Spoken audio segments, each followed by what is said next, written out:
മത്തായിയുടെ സുവിശേഷം 4-ാം അധ്യായത്തിൽ പ്രലോഭകൻ ഈശോയെ മരുഭൂമിയിലേക്ക് കൊണ്ടുപോകുന്നുണ്ട്. യേശു 40 ദിനരാത്രങ്ങൾ ഉപവസിച്ചു.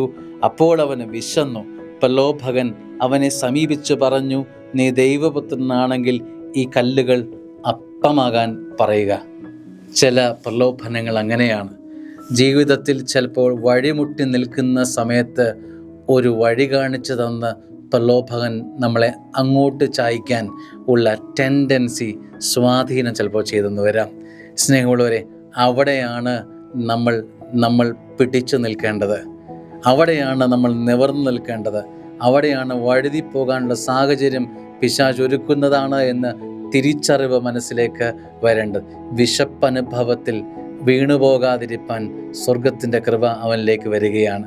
സ്നേഹമുള്ള ദൈവമക്കളെ, പ്രലോഭകൻ ഇങ്ങനെ നമ്മളെ വഴുതി വീഴിക്കാനുള്ള എല്ലാ വഴികളും തിരക്കിക്കൊണ്ടിരിക്കുമ്പോൾ അതീവ ശ്രദ്ധയോടെ ജീവിതത്തെ കൈകാര്യം ചെയ്യണം. ജീവിതത്തെ ശക്തിപ്പെടുത്തി കൃപയിൽ നിലനിർത്താൻ സ്വർഗം നിന്നെ ബലപ്പെടുത്തട്ടെ. ആമേൻ.